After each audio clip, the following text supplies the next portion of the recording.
வணக்கம் மக்களே, welcome to MD garden and kitchen vlogs. இன்றைக்கி வந்து நம்ம தோட்டத்தில் பறித்த இந்த கொத்தவரையை வச்சு நம்ம கொத்தவரங்க வத்தல் எப்படி பண்ணலான்னு பார்க்கலாம். ஃபஸ்ட் நான் கொத்தவரையை வந்து நல்லா வாஷ் பண்ணி வச்சுக்கிட்டேன். அதுக்கப்புறம் நம்ம தண்ணி தேவையான அளவு வச்சு நம்ம சூடு பண்ணிக்கலாம். அதில் வந்து கொஞ்சம் உப்பு, மஞ்சள்தூள், நம்ம காரமாக வேணும்னா கொஞ்சம் மிளகாத்தூள் சேர்த்துக்கலாம். சேர்த்து நல்லா வேக வச்சுக்கலாம்.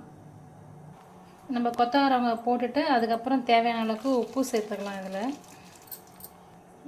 கொஞ்சமாக மஞ்சள்தூள் சேர்த்துக்கலாம். ஒரு ஆஃப் பாயில் வெந்தோடனே அதுக்கப்புறம் நம்ம வந்து காரம் சேர்த்துக்கலாம், மிளகாப்பொடி. இந்த கொத்தவரக்காய் இப்போ பாதி வந்துடுச்சு. இந்த ஸ்டேஜில் நம்ம வந்து இப்போ மிளகாத்தூள் கொஞ்சம் காரத்துக்கு வேணால் போட்டுக்கலாம். வேணான்றவங்க ஸ்கிப் பண்ணிக்கலாம். நம்ம கொஞ்சம் வத்தல் காரமாக வேணும் அப்படின்றவங்க நம்ம மிளகாத்தூள் யூஸ் பண்ணிக்கலாம்.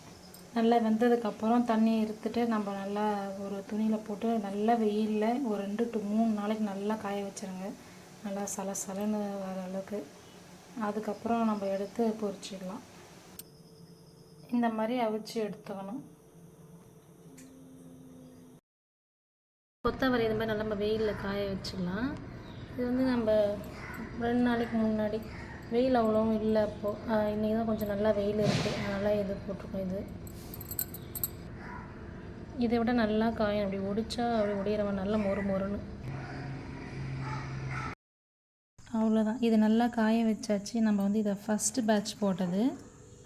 இது வந்து நம்ம செகண்ட் பேட்ச் எடுத்து நான் அதுக்கப்புறம் இது போட்டுட்டு காய வச்சதுக்கப்புறம் இது மறுபடியும் எடுத்து ஹார்வெஸ்ட் பண்ணிவிட்டு மறுபடியும் நம்ம அவிச்சு காய வச்சது. இந்த மாதிரி நல்லா காய வச்சு நம்ம ஒரு பாக்ஸில் ஸ்டோர் பண்ணி வச்சுக்கணும்னா நமக்கு இப்போ நம்ம ரசம் சாதம், தயிர் சாதம், ஏதோ பொரியல் இல்லாத சமயத்தில் இதை நம்ம வந்து எண்ணெயில் போட்டு வறுத்து சைட் டிஷ்ஷாக வச்சுக்கலாம். ரொம்ப சூப்பராக இருக்கும். சாப்பிடும்போது நல்லா மொறுன்னு இருக்கும். ஓகே ஃப்ரெண்ட்ஸ், இந்த பதிவு உங்களுக்கு பிடிச்சிருக்குன்னு நினைக்கிறேன். மீண்டும் அடுத்த பதிவில் சந்திக்கலாம்.